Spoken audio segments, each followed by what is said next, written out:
Warning: the following video contains explicit language, which may be offensive to some viewers or inappropriate for children. The content within this video is intended for mature audiences only. Are you ready?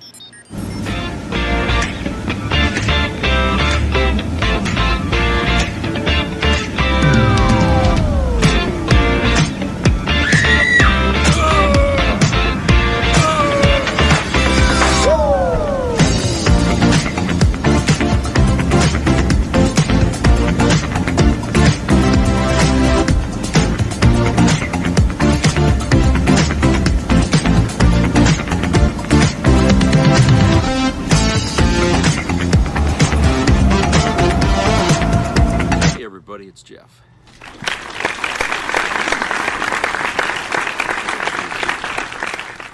Oh, so, what a day. Beautiful out and everything, and sunny, and it's like 72, not bad. And I went down to a store in Orono, and I got this microphone here. I don't know if this is going to help with the audio issues that I was having here with this thing. I don't know if it makes me clear. It's a Bluetooth device, and it's supposed to be connected to this thing here. So I'm trying it out to see if this is going to help.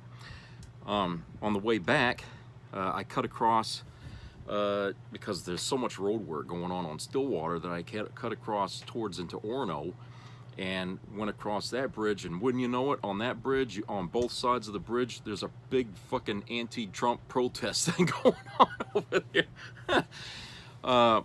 All kinds of fucking people. There must have been like maybe 150 to 200 people there on the bridge, with signs and shouting and everything. They want things to change, like everybody's been saying. They don't want this fucking country to go down the toilet, and people all over the country are protesting everywhere. It's not just in little pockets, it's everywhere. And they want their voices heard. But like I said, Trump's not going to listen. He doesn't care. So today he's been out, well, not just him, but and other people from his administration been going around trying to convince people that, everything's going fine. In fact, this morning I read an article where Trump was saying that, the difficulties happening right now is because of Joe Biden. And he says, my tariffs haven't even taken into effect yet. And that's bullshit. Okay?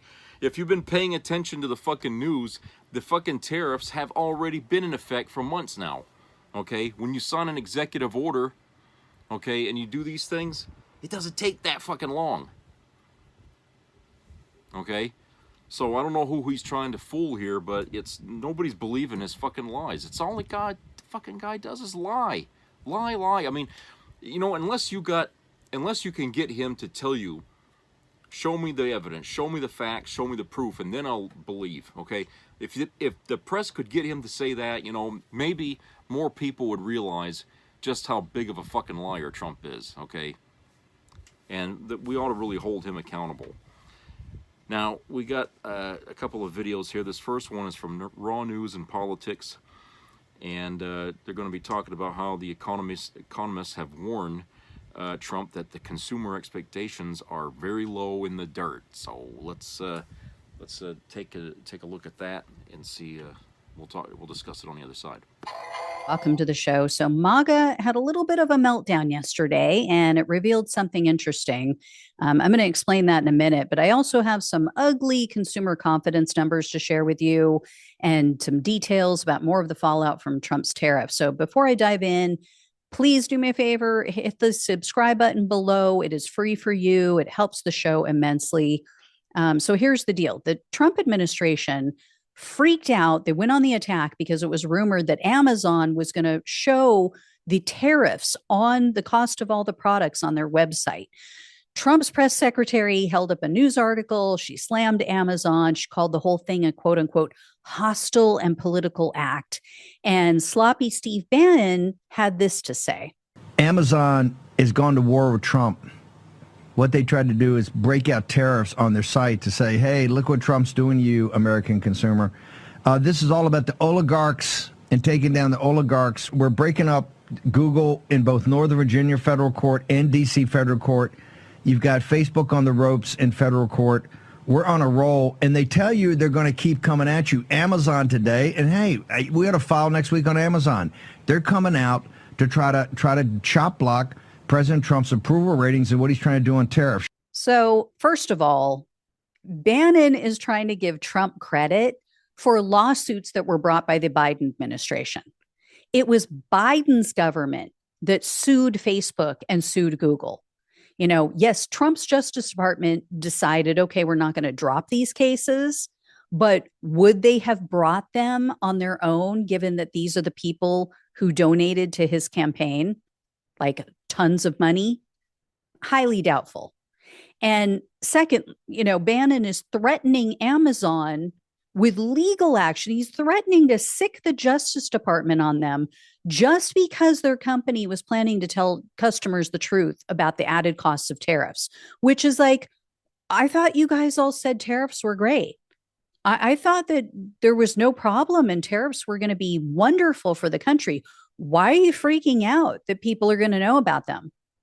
Right? Why are you so afraid of this? And Bezos, of course, he is such a cuck. I mean, he just completely walked it back. He claimed, oh, we were never even considering that. We know the truth, right? And this freak out is just very revealing. It shows Trump is very aware that this is going to make him look bad, that it puts him in a very precarious position, and the Republicans in the midterms. It also proves that tariffs are the weak link that Democrats should be exploiting. This is why Trump had decided this week that he's ending the tariffs on cars, because all of his bullying, all of his tough talk is backfiring. It's not bringing manufacturing back to the US. In fact, it is driving companies out of America. Case in point, on Monday, it was reported Subaru is pulling the plug on US production for their vehicles, or at least they were before he made this change. And these are the vehicles that they sell to Canada. So Subaru was planning to move production to Japan. They were going to avoid the tariffs by having their production for Canada in Japan. And last week, I don't know if you guys heard this, but Volvo had announced they were laying off up to 450 people at their Virginia and Maryland plants. And I had previously mentioned that Stellantis was also doing layoffs. And we all know, price hikes, they're inevitable. So yeah, Trump is now walking back these auto tariffs, and it completely contradicts the reason he gives for wanting to implement them in the first place, right? He says, oh, this is to make companies bring their production back here to the US. That is not taking the tariffs off, how does that accomplish that? It does nothing. And we're seeing evidence of his economic failures everywhere. So the makeup company Estee Lauder announced they're planning to cut 7,000 employees. We're seeing essential items for babies, things that you cannot legally go without, like a car seat, strollers that parents need. They have already increased by 30% because almost 100% of those products are made in China. And China is now refusing to accept approximately 50 planes from Boeing. So they sent them back. Now they have to find somebody else to buy them. And small business owners are being most impacted by these tariffs. So a local news outlet in Portland, Oregon, they went and spoke with a few small business owners. Here's what they had to say about how this is going to affect them. Barb Wright owns Oodles Kids in Southeast Portland, a toy, baby, and gift shop. For her business, reliant on the global supply chain, tariffs mean higher prices. That gets passed on to us, and then we have to pass it on to the customer. It's cost of goods sold. That's how retail works. And we absorb what we can. But as a small business, we have lower margins, lower room for error, and we just have to pass on some things. And we're looking at, I would say, an average from 5% to 20%, depending on who it is, cost increase to us and then to the end consumer as a result. Dawn Seymour has a similar problem. She owns Fiber Rhythm Craft and Design, a small yarn and knitting store. Even the local people that we purchase from that are based in the U.S., their yarns are made all over the place. Peru, Turkey, Italy. The margins that we work on now, pre-tariff, are just barely enough to get us to pay the rent and pay for employees. So we will be doing some things like not rehiring. So the prices will be going up. We hope to delay that as much as possible, but I think it's going to be inevitable. John Weber owns Northwest Seismic, a retrofitting company that makes homes more resistant to earthquakes. That means he uses a lot of one material. Everything here is domestic steel. Keyword domestic, not subject to tariffs placed on other countries. Still, Weber says that doesn't give him immunity. He could see the demand going up for domestic steel. And therefore prices going up. Right. So understand what Trump is doing here. He is going to run small businesses out of business. He is going to create more monopolies for the biggest companies. That's just a matter of fact, because the larger companies like Amazon and Walmart, they can hold on longer. They can weather the storm and ride this out. These smaller companies have no way to do that. And yesterday, a MarketWatch news outlet reported, quote, Tuesday marks the 100th day of Trump's second presidential term. The S&P 500 posted its worst first 100-day performance for a new administration in over 50 years. And last week, CNBC reported that the value of the dollar, the US dollar, hit a 3-year low. So obviously, I mean, things are not going well, and it is no wonder consumer confidence is completely in the dirt. So there were a bunch of economists that were pulled by the Wall Street Journal. They predicted a drop in consumer confidence this month, but it fell even more than they expected. So I've mentioned this before. This figure is not a percentage of like how many Americans have confidence in the market. It's just some sort of metric that they use. But they had predicted a figure of 87.3 for April. It ended up being 86.0. And understand, this is down from 92.9 in March. So the lower the number, the worse it is. They said this is the lowest consumer confidence reading since May of 2020, like when the pandemic was just ramping up and people were starting to realize that, like, oh my God, this thing is global. It is scary. The whole world is coming to an end. Like, that's how it felt, right? That's what people are feeling like right now. What concerned the economists even more, though, was what they call the expectation index. So that's a measurement of how consumers see the economy in the next 6 months. That was the weakest, they said, since October of 2011. So when the world was still trying to recover from the Great Recession. And in that MarketWatch article, they talked about these readings and they said, quote, consumers are more pessimistic about business conditions, employment prospects, and future income. The share of consumers expecting fewer jobs in the next 6 months was nearly as high as in April 2009, in the middle of the global financial crisis. And expectations of income turned negative for the first time in 5 years. So people in America right now feel like they did during the 2008 market implosion and the Great Pandemic, the last pandemic. So not exactly the warm and fuzzies, not what you want people to be feeling during your presidency. And Trump's working class voter base is getting hit the hardest because shipping ports, for example, they are like a ghost town. So someone had tweeted out this photo right here. This is the port of Seattle, or port in Seattle, I should say, in Washington, the state of Washington. And it shows how completely empty it is. And this is going on in ports all over the country. There was a news outlet that wrote, quote, A firm that tracks shipping notes that daily volumes this past week are equivalent to Thanksgiving and Christmas Day, the two slowest shipping days of the year. It also warned truckers to avoid hauling shipments to Los Angeles since they would likely have to deadhead back home, the industry term for driving an empty load. So understand what this means. There are no products coming into our country. That means that store shelves are going to be empty soon. Products online will be sold out. And even if Trump was to cancel everything today, even if he said today, I'm done, I get it, I screwed up, I'm ending all of these tariffs, we're going to pull them back to what they were before, it would still take months to start restocking the stores. Because other countries have shut down production, like China, and then other countries are now like, I don't know if I want to work with the US anymore.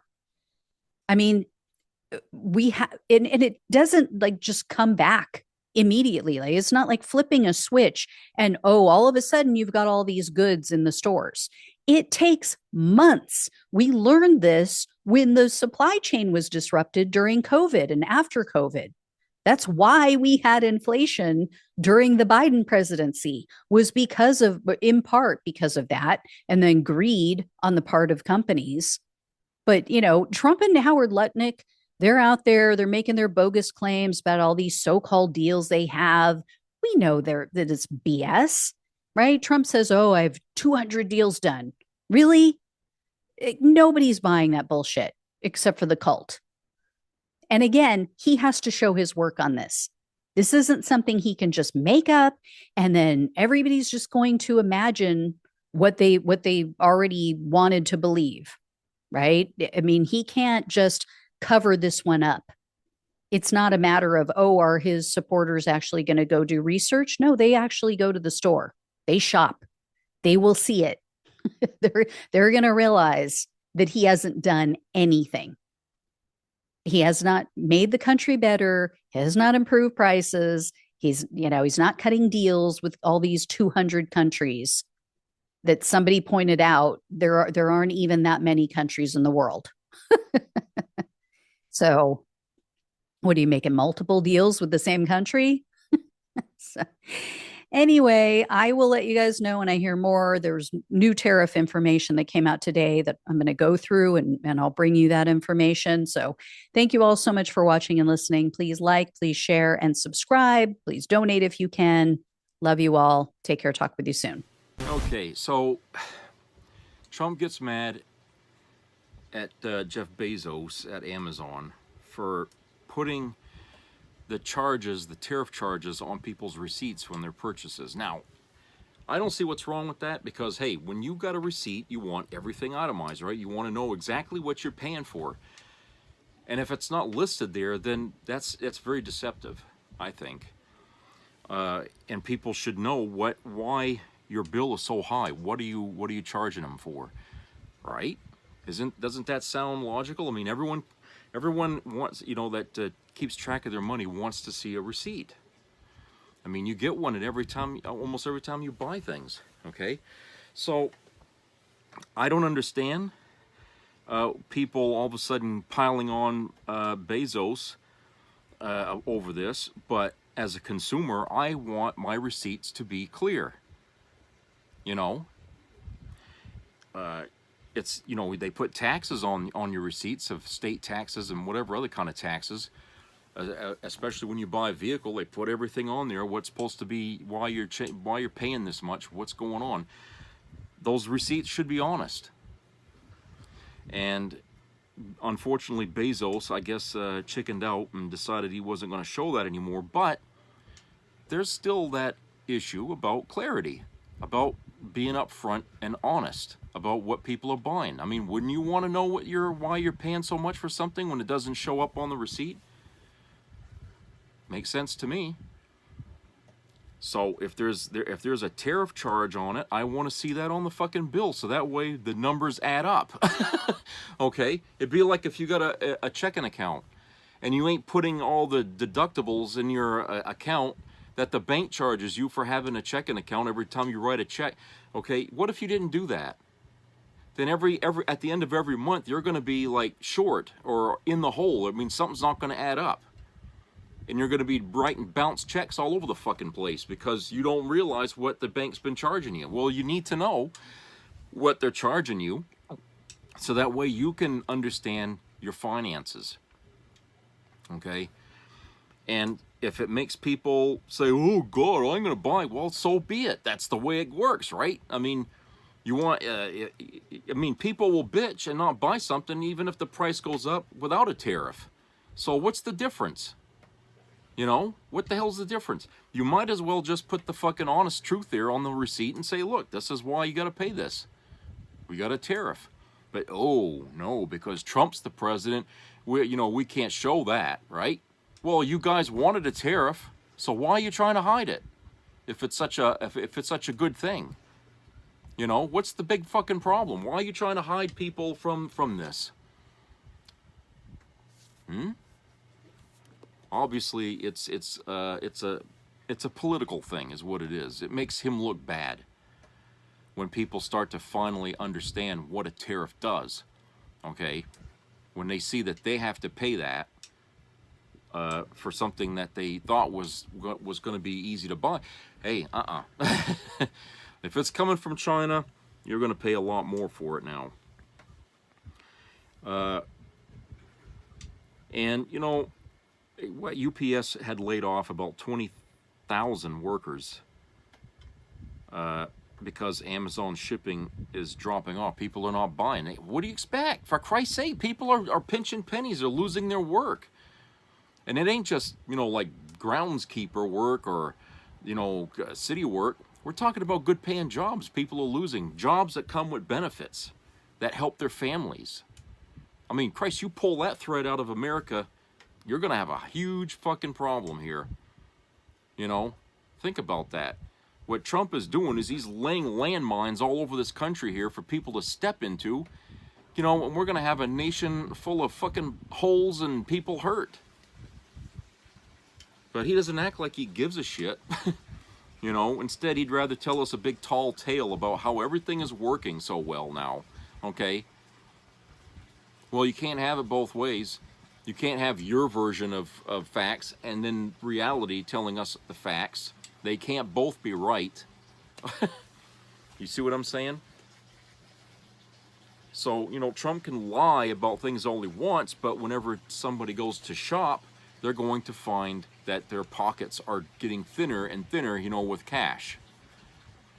I mean, they've reported on the news here, I guess a couple days ago, that, a lot of local convenience stores their shelves are getting bare. Okay?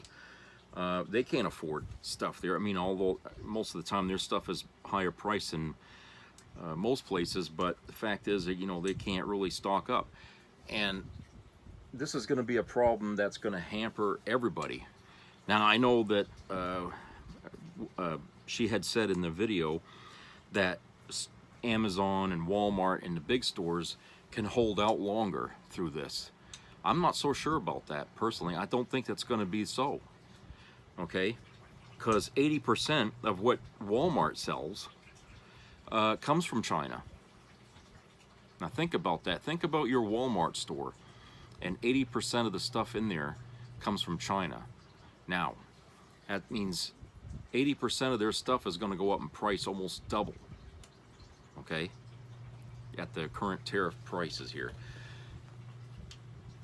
And Walmart, isn't going to be able to restock as quickly as they used to. In fact, you're going to start to see, a lot of empty spaces in Walmart. And people are not going to be buying there as much. Okay? How do you think a store like that's going to last when this is happening to every fucking store, Walmart store in America? How do you think that's going to last, or how Walmart's going to handle that? Okay?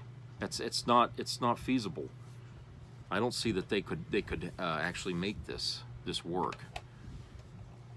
Especially with Amazon. I mean, Christ. I mean, if they're laying off UPS workers because Amazon's orders and stuff like that are dropping off the fucking scale. That's pretty fucking bad. I mean, Amazon's going to suffer big with losses like that.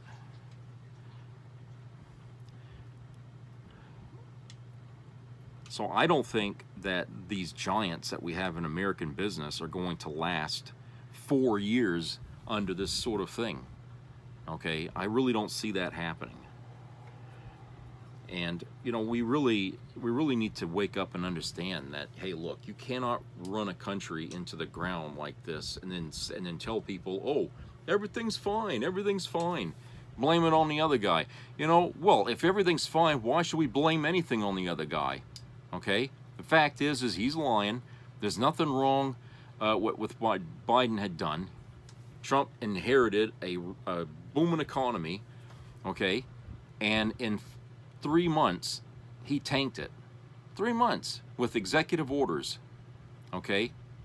Executive orders, all these fucking executive orders. I don't know how many. I mean, it must be astounding how many he's written already, okay? But that's what he's running this country on, because Congress hasn't approved any of that shit. Senate, well, I mean, what the hell are these people doing? What are these houses doing all day? Just sitting around twiddling their thumbs? I mean, come on. He's basically closed the door on both those institutions in our government, and he's thumbing his nose up at the courts. So we got two of the three branches of government are basically neutered by this man because he's using the powers of executive orders to implement what he wants. Okay, and since nobody wants to challenge the validity of these things, which are illegal, by the way, since nobody seems to have the balls to fucking stand up to it, everything continues with that, and nobody dares to fucking stop it. And I just don't think that's really, that's not really something that we should accept as Americans. Okay, we really need to be out there on the streets, pounding the pavement, demanding that, our other politicians get off their ass and start moving things around, okay? I mean, especially the Republicans, because they're the hindrance here. They're the hindrance, but they're also the solution, okay? Because if they move against Trump, then it means something. If they don't, then it'll look like the Democrats are going to do this for political reasons if they try to move on Trump, and no one's going to buy it. Okay? And I think that the only way anyone will is if things get so bad in this country that, America would just be completely destroyed. By then, nobody would care who's moving up against Trump because the damage is done, and it would take years to recover this country, especially after that. You see how elections have consequences, okay? I hope people are keeping a good memory of these times, okay? I hope people are keeping a good memory of it and learning a fucking lesson here that should resonate from here on out, okay? Make no mistake, the history books are going to be written here, and it's not going to look good for Trump, all right? People are going to analyze this time. They're going to see, how America was coming back from a pandemic and how one man got into the White House and wrecked it all, okay, in a very short time. People, lawyers, historians are going to go over this stuff. They're going to say things like, well, there's got to be a way to shore up our government to prevent something like this from ever happening again. Trump is going to open the door to new regulations, new rules and stuff for future presidents after him, okay, if there is going to still be a democracy. But if we haven't any more presidents after him, those presidents are going to be working towards trying to shore up this government to prevent people from getting in there like Trump, okay, business people. I think there ought to be a ban. Anybody tied to business should not run for fucking political office, period. In any fucking way they're tied into a business. Their loyalties are divided, okay? We can't trust them. So if anyone's, running a business and they decide they're going to run for president, sorry, you can't do it, We got to do something like that. We have to try to get money out of politics, and that would be one way to stop it.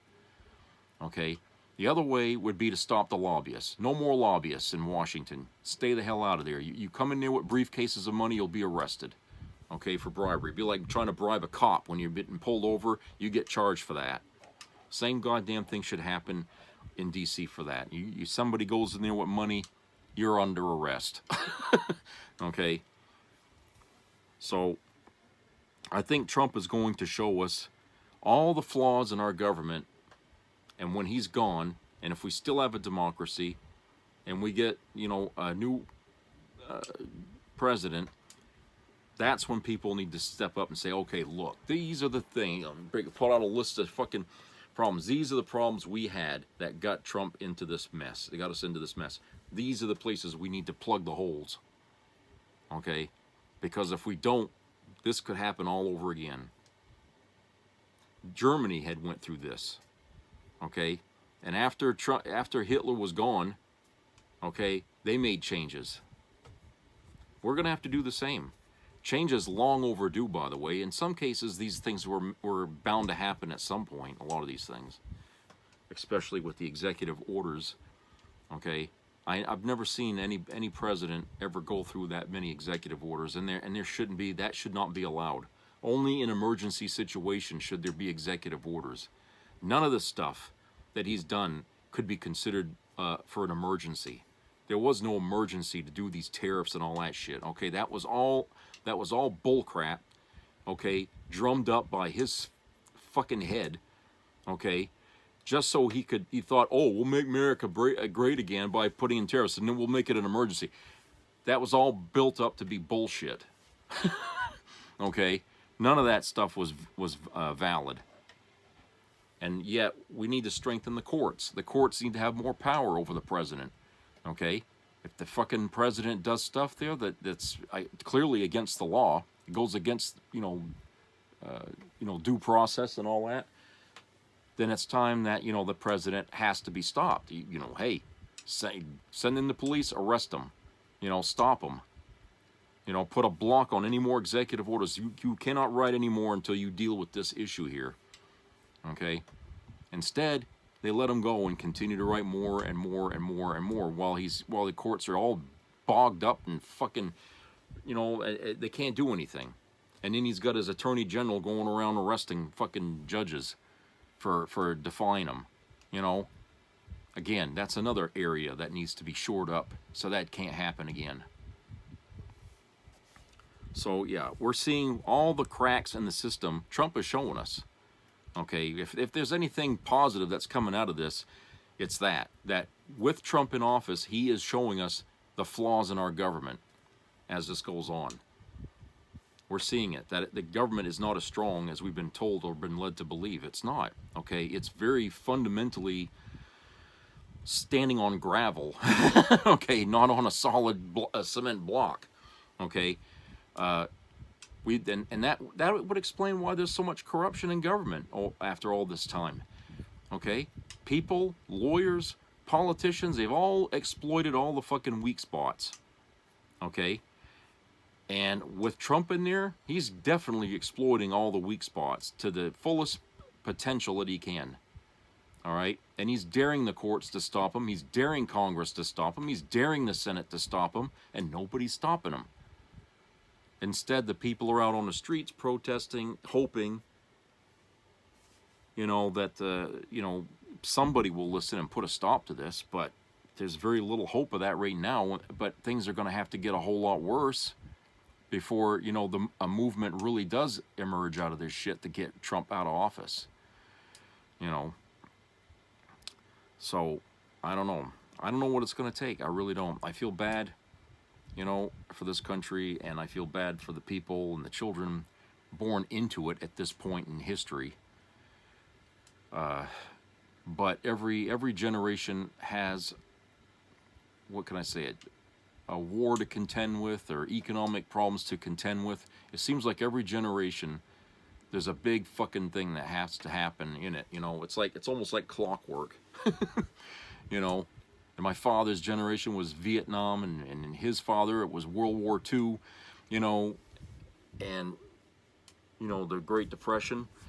Okay, it seems like every generation something bad is going to happen that's going to, you know, shake the foundation of people's lives. And this is the one. This is going to be the one for this generation. Is the economy is going to collapse, and they're going to have to work to fucking rebuild what was lost, thanks to that son of a bitch Trump. And like I said, history is going to record that. There's not going to be any sugarcoating it, because there isn't anything to sugarcoat. You can't wrap up an economic calamity in a red ribbon and said, "Oh, look, this was a great time." No. Okay, I'm sorry, but it wasn't, because the country was never the same after that.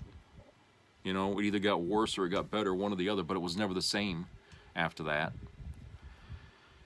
All right, so let's go to commercial break. We'll be right back.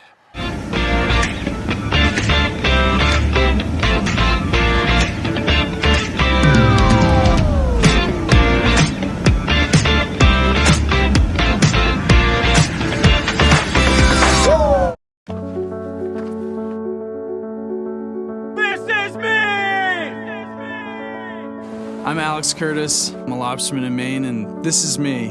I'm Roxy Sugar, and this is me. I'm Eric Hopkins. I'm an artist, and this is me. This is me. Me. This is me. This is me. At the end of the journey, the main thing is you, original.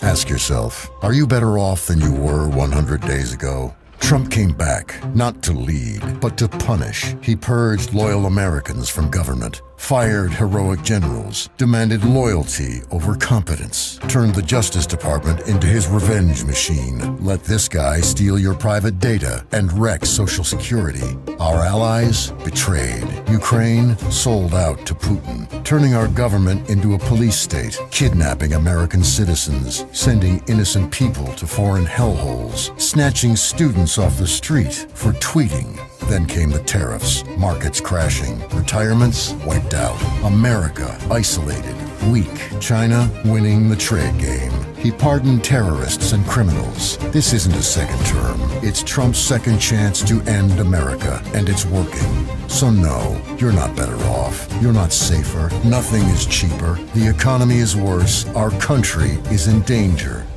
Just imagine what the next 100 days will bring.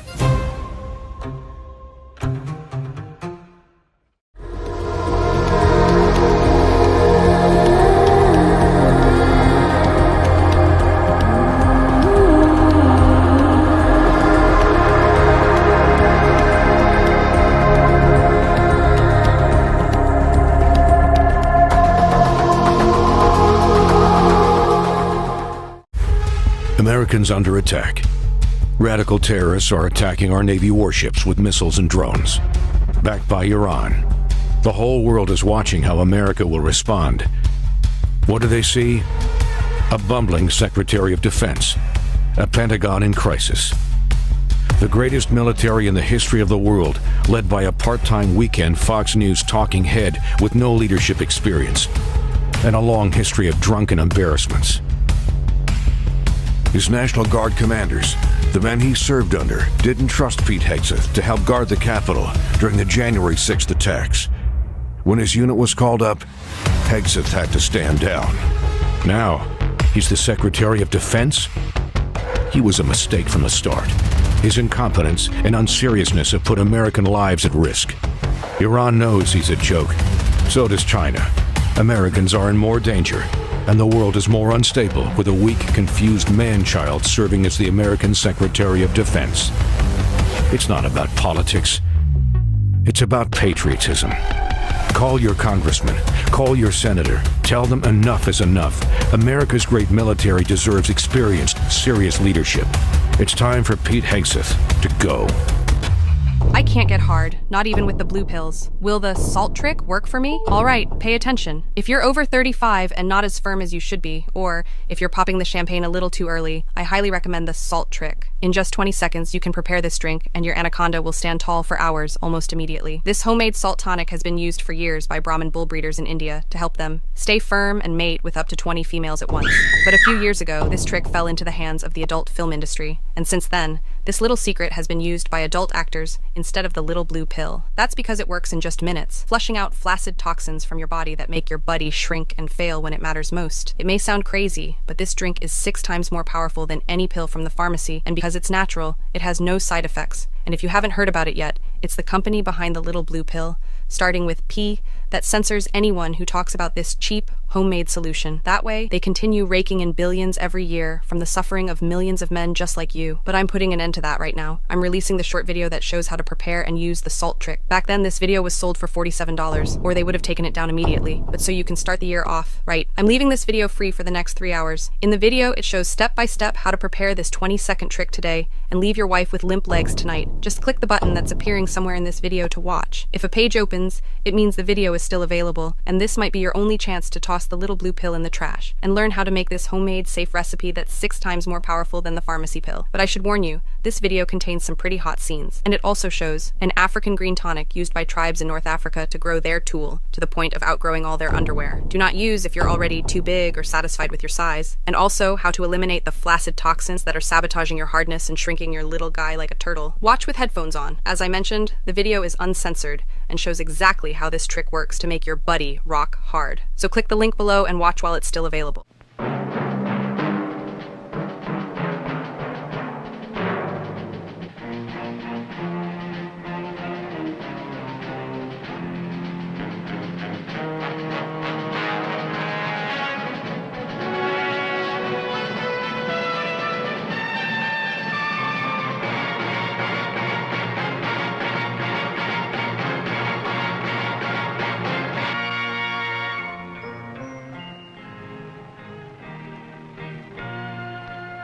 Some people have a deep, abiding respect for the natural beauty that was once this country. And some people don't. People start pollution. People can stop it.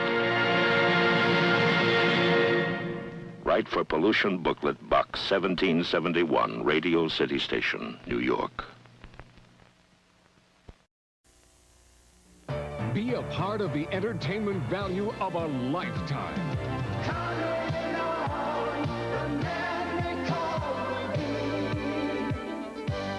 I loved it. It was the best performance I've seen in a lifetime. I loved the show. I liked it very much. He's a very entertaining man. It's well worth the money. Now appearing in Charlottetown, coming to Halifax November 6th to the 18th, and St. John November 20th through the 26th.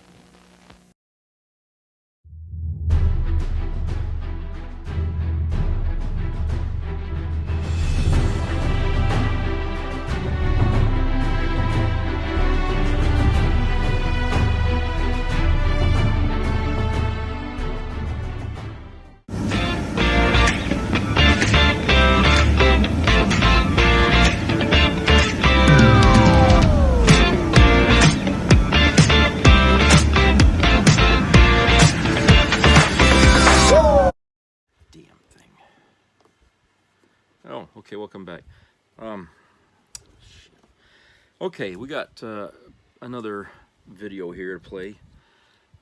This comes from Occupy Democrats.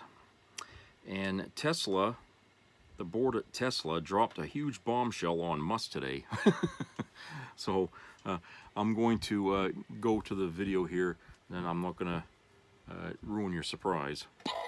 Welcome back into Occupy Democrats, and on this May 1st, May Day, we have some truly tremendous breaking news. You are going to love it in so many ways because it's breaking news that is well-deserved. Donald Trump, currently the most powerful man in the world in ways, and his bestest pal, Elon Musk, the richest man. And what could possibly go wrong from the election to today for Elon Musk? Well, it starts with, and this is where we're at in this breaking story I'm going to show you in a few seconds, it starts when you start having introductions and saying stuff like this. Elon Musk!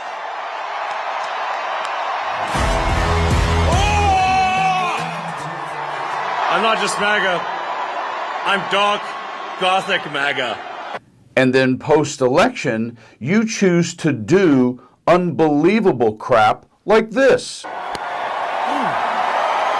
And then Daddy Donnie puts you in charge of Doge poop, and Doge goes and does unbelievably illegal things like this. As Everett Kelly, the national president of the American Federation of Government Employees, this union's part of a lawsuit filed against Doge's mass layoffs, which now includes any of the lawsuits that stem from that email request calling for the termination of people who don't respond. You've called this one of the most massive employment frauds in the history of this country. And what you wind up in the end with, Mr. Musk, dark MAGA, gothic, dark MAGA, is you wind up with numbers for your main company like this. Things are bad at Tesla. They're about to get much worse. Sales in California, its main market in the US, plummeted 31% in January from a year ago. European numbers are even worse, dropping 43% in the year's first 2 months. And in China, by far its most important market for profitability, Tesla sales crashed 29% through February. Its stock has tanked, dropping 34% this year, with protests at Tesla stores and the torching of vehicles as he carries out a clumsy attempt to slash government workers and spending as Trump's Doge master. And all of that wraps up with your 100 days, just 100 days into the Trump administration, and the world's richest man is getting his just desserts for stepping into, as we like to say in life, you know, Elon, maybe you should have stayed in your lane and stayed out of the American people's lives. Because in this breaking story I'm showing you right now, Lucy, you got some splaining to do. Check out what just happened. Wall Street Journal just this hour. It's a headline that reads, Tesla board opens search for a CEO to succeed Elon Musk. When you read the story, sources are telling the Journal that Tesla's board members started reaching out to several executive search firms, initiating a formal process to replace Musk.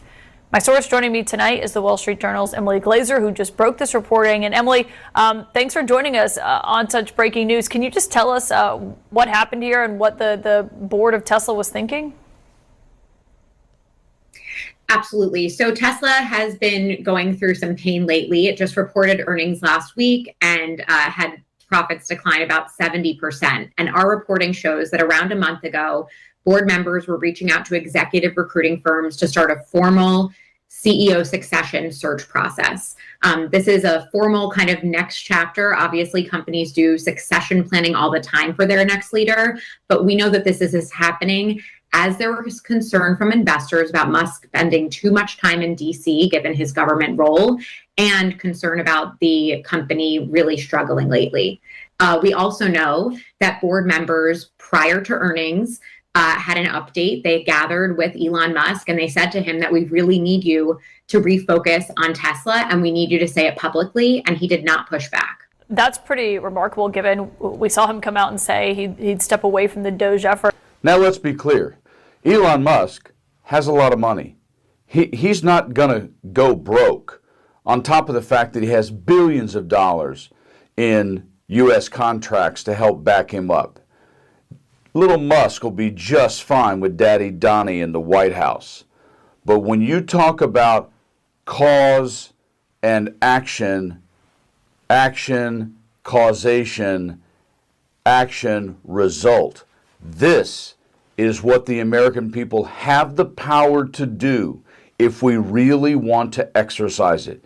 If you really want to take a little bit on the chin ourselves, we can do this to Walmart. We can do this to Amazon. You can do this to people not because, I want to be clear, you support Trump. No, because there is a way that we go about having a form of capitalism, and I am saying just a form, there is a way you go about doing that.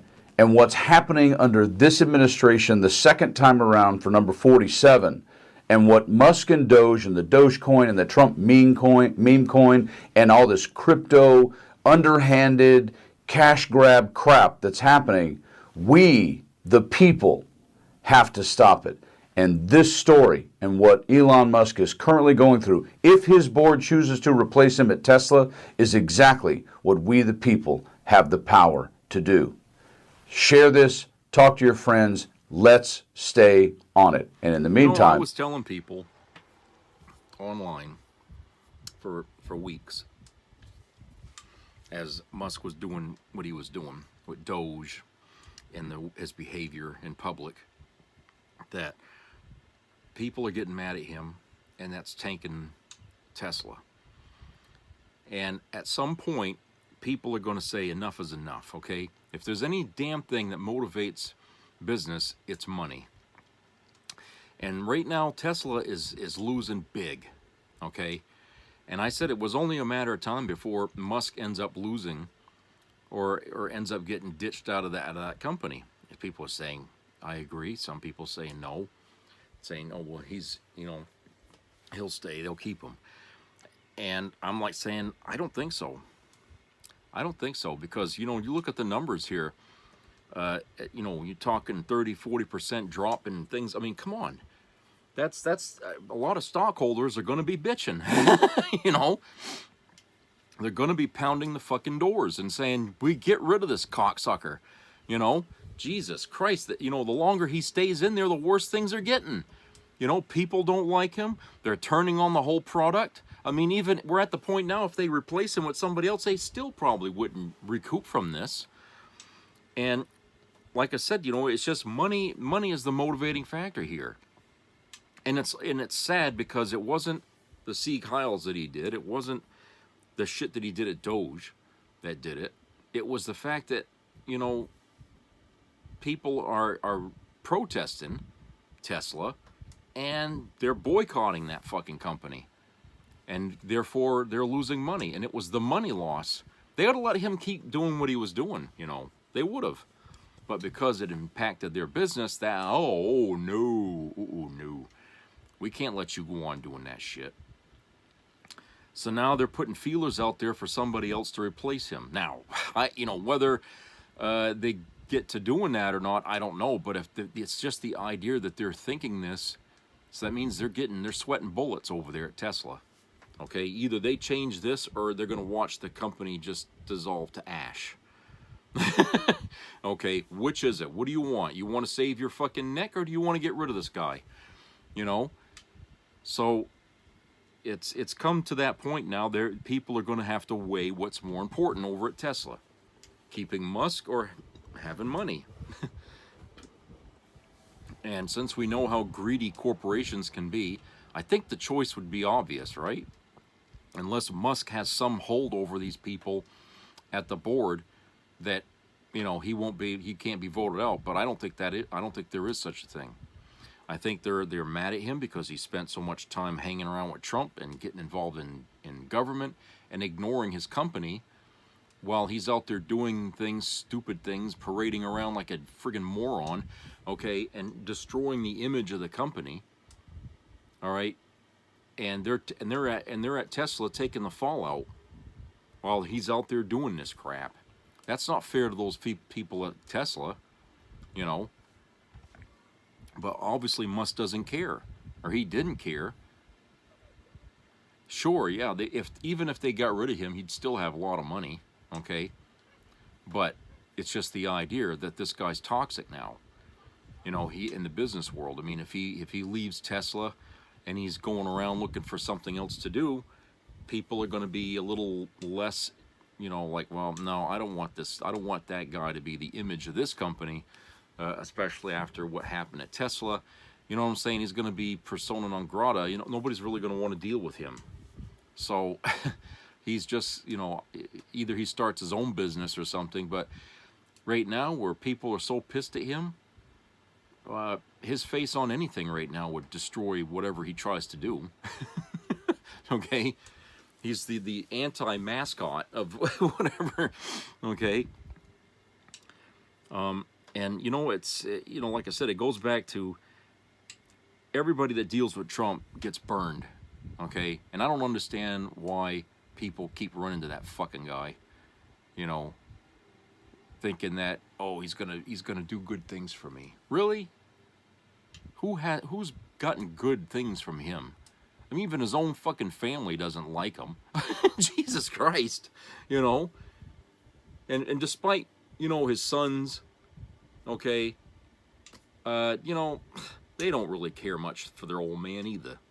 All right, they grew up with a silver spoon up their ass, and their old man just fucking around on every wife he had, and, you know, screwing. He was a bad influence on the kids. They don't like him. They don't respect him. He doesn't like the kids either. He doesn't respect them. You got a family there's no love there. Okay, so everything he touches turns to shit. Even his personal life is shit. Okay, it's not a wonder he walks around with this scowl everywhere he goes. Okay, but all the money he's got, and he ain't happy. See, it goes to show you money can't buy happiness. It's all in your fucking personality. Okay, either you're a happy person, and you can find it, or you're just a miserable old bastard, and you know, and good things never happen for you. Okay, you could have all the money in the world and still be miserable. Can't buy anything with that. Sure, he might have had his flings every now and then, but where is he today? In his golden years, oh, no less. He's fighting the law. He's fighting people. You know, he ain't happy because he brings in unhappiness. He's a toxic man. That was very apparent in his campaign last year, that he's a toxic man. It was very apparent in his first presidency that he's a toxic man. Why this country didn't catch on to that, I don't know. Or at least why half the country didn't, I don't know. It's just sad that, you know, enough people still supported him where he got back in there. But I expected better from the Democrats, too. And they disappointed me on that. But I just think that, you know, this guy who has proven to be toxic on so many levels, you know, people expect that he's going to do great things. Okay? Really. Even the business world, I mean, they're still hedging their bets on this fucker. You guys haven't learned to stop betting on the losing horse? Jesus Christ. This guy's a grifter. And he won't do anything unless he can make out like a bandit on it. Okay? So if he's saying things are going good in the economy, that means that somehow he's getting rich off of this shit that everybody else is suffering with. Think about that. So maybe in his lies there is some truth. And maybe the truth is that it's been good for him that these tariffs are in place, because somehow he's making out like a bandit here. Okay? Somehow. And people really ought to get interested and curious about that. Figure out what he's doing. Find out what the hell is making him feel like this is great times, okay? And forget about the 200 countries that he claims he made deals with, okay? Nobody's talking to him. Everybody shut the door in his face, okay? But he's still going around saying things are good. Well, if they're good for him, sure, he's going to feel like things are good. So what did he do? Okay? What did he do to all of a sudden now he's gaining out of this? Because he certainly doesn't want people seeing tariffs on their receipts, right? So apparently these tariffs are making him better, richer, something. I don't know. But we need to find out what that is. I mean, think about it. I mean, being curious is not a sin, okay? Being curious is not a sin. And people, when they're curious about something, should follow up and find out to answer their questions. You know, we used to do that in this country years ago. We used to get curious about a lot of different things and find out answers. And somewhere along the way, people just stopped asking questions. And they just started listening to propaganda and just taking at face value what they were being told was true. They got lazy, I guess. I don't know. I mean, I'm still with the same generation that went through that period where people ask questions. But now that generation just seems to say, oh, fuck it. I don't care anymore. So I don't know. I mean, I feel like I'm the last of the Mohicans here, you know, who still ask these questions and wonder, you know, what's going on here? You know, are things the way he says it, or is he feeding us shit? I mean, of course, that's a rhetorical question in a way. I mean, of course, there's shit going on because everybody's suffering, but he's still walking around, you know, the cock of the walk all over the place, and he seems to be happy, or well, at least, you know, feels like he's doing better, you know. But how could he be and everybody else not? You know, somehow he's gaining out of this. I don't know. I mean, he certainly isn't doing this for the betterment of America, because he hates America. Okay, I don't care how many times he humped the flagpole while he was running for office, okay, last year. I don't care about that. That was just theater. All right? The fact is, he hates this country. He wouldn't even go fucking pay respects to fallen dead coming back. You know, he went out, he got his golf cart and went fucking playing golf somewhere, okay? You don't give two shits about the veterans. Forget about that. Any veteran that supports him is a fucking idiot, okay? He doesn't care about you. So the thing is that, you know, he's in this thing for himself, and so if these tariffs are in place, then somehow this is benefiting him. That's the sense that I have. This is the theory that I have, okay? If he feels bold enough to go around and say things are good in the face of what is, which is the opposite, then, you know, something's going on. And we ought to find out what that is. We really ought to be pushing the press and investigative reporters to dig deep. Okay? This guy's whole life has been about scamming one thing after another. Went bankrupt 6 times. 6 fucking times. Because, you know, he was doing shit that he shouldn't have been doing, you know, ostensibly. I mean, it just seems like that's, you know, what it is. I mean, the guy can't be honest about anything. He figures being dishonest in life gets you ahead. And maybe, you know, a lot of businessmen feel that way, but he goes on, he pushes it as far as he can. And now he's in the White House with that philosophy, pushing the envelope, pushing the country, you know, closer and closer to, you know, whatever we're heading towards, okay? That's what he's doing.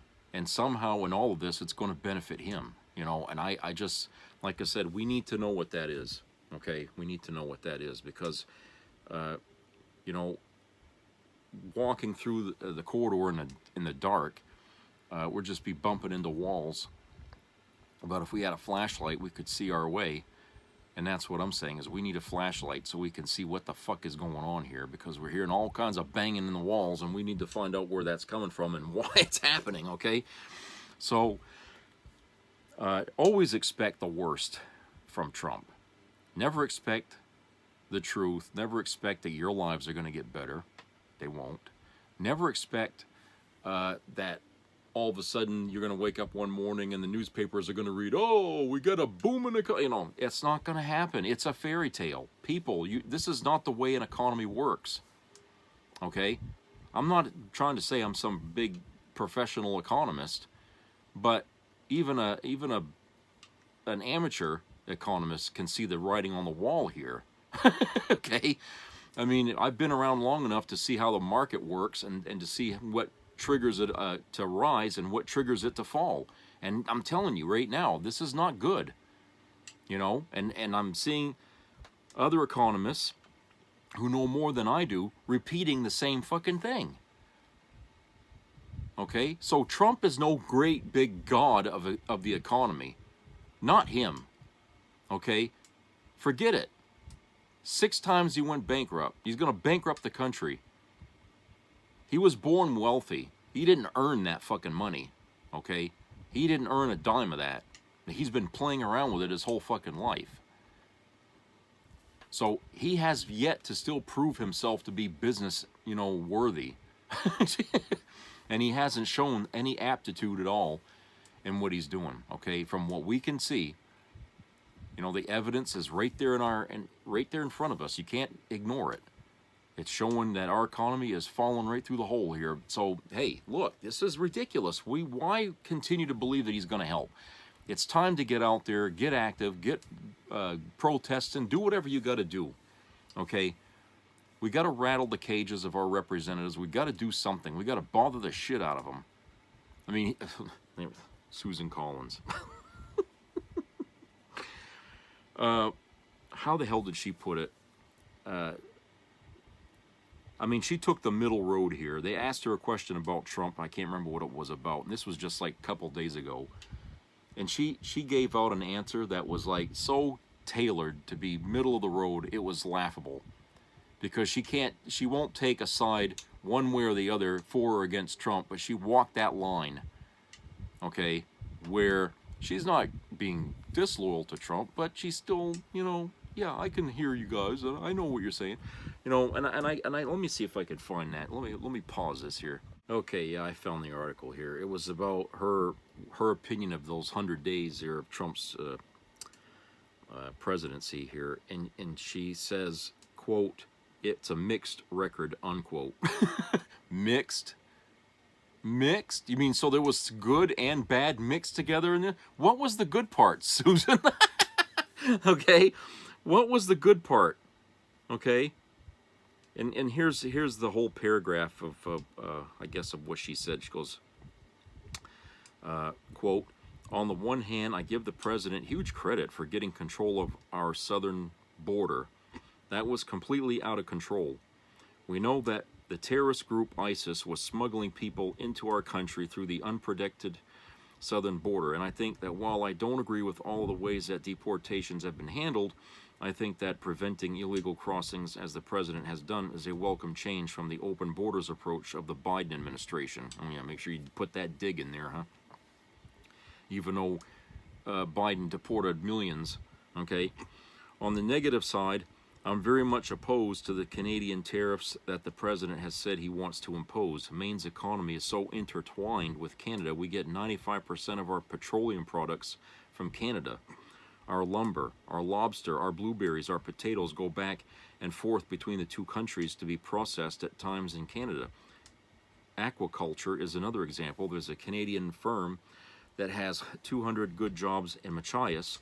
And so I think that the president needs to do a much better job distinguishing between our foes and our friends. And Canada is not only our closest neighbor and our biggest trading partner, but also our friend. So I'm very much opposed to the tariffs that the president is imposing on Canada, and I will give him credit. I've been talking to many members of the administration about this, and they do seem to be backing off some of the tariffs. I will know for certain in 90 days or less than that now, but I hope that we can reach an accommodation with our friend, the Canadians, said Collins. And this was reported on WABI TV, Channel 5 here, that's CBS in Bangor, which is pro Susan Collins, okay? They constantly donate to her when she's running. Let's see.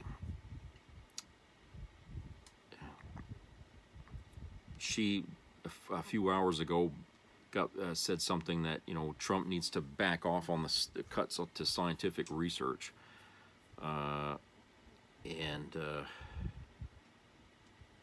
see what else here.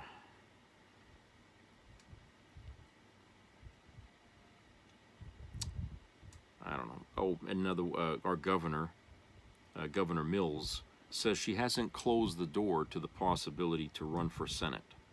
So she, you know, it's still a possibility she might run against Collins. And 71% of Mainers polled said they don't want to see Collins back in the Senate. So her approval in this state has diminished considerably. Because she waffles around, she doesn't take a stand on a fucking thing, you know. Everything is, oh, it's a concern, you know, it's this, it's a, you know, and she tries to take both sides of an issue like she's some great olive branch for both parties. Okay, I mean, it's less ridiculous. Okay, but people are seeing that she caves too often to the wealthy and to Trump, and nobody believes you know, what she, you know, intends to do or anything like that. In fact, you know, her concerns here about the tariffs are just for the moment. Okay, she could change on that tomorrow, but she's losing her fucking appeal now in the state, which is good. But this has happened before in Maine, where her approval's low, but she still wins back her seat. Okay, so, you know, right now she might be saying all the right things just to get her approval up and win her seat, because now she knows there's a movement in this state to get rid of her. Okay, and I've noticed on the fucking TV there and the streaming thing, a lot of local commercials about anti-Biden and pro Susan Collins, and even some pro-Trump things showing up. And this is not even an election year yet. But yet there's a whole bunch of fucking political ads being thrown on there. I don't know if you guys have noticed it in your states or, you know, or wherever you live. But here in Maine, we've certainly been getting a lot more. It feels like we're going through another election year. Okay? And it's like, well, you know, Trump ain't running again. This is, you know, he's already won. You know, so why are we still seeing ads about Biden and ads about Trump and now ads about Susan Collins? I mean, come on. So, you know, the atmosphere here in Maine is very political right now. I mean, it's, like I said, I've seen protests all over the state. A lot of anger out there from people, you know, and folks just hammering doors to get signatures. And I mean, it's terrible. I mean, because look, like, you know, like she said, we get a lot of our business, we do a lot of business with Canada, or at least we did in the past, but Canadians are vowing they're not coming down here this summer to go to the beach and all this other stuff like they usually do. Okay, and the business owners in Old Orchard Beach and all that are scared shitless, because they're saying 90% of the fucking phone calls they're getting are from people canceling their reservations that they had made, you know, last year or months before. Okay, they're not coming here. They're not going to do business here. All right, so it's not good when you hear that kind of shit. You know they're serious. All right, so I guess that's it for today. I hope everybody has a great rest of the week. Subscribe, comment, share. Keep your ears open for health-related issues. And be supportive with your neighbors, okay? People are going to be needing help in various ways. And if you can help in some way or another, you know, think about trying to do just that, because, you know, you might need help with somebody else, and they'll remember you did for them. So one hand washes the other, and both hands wash the face. I'll talk to you guys later. Take care.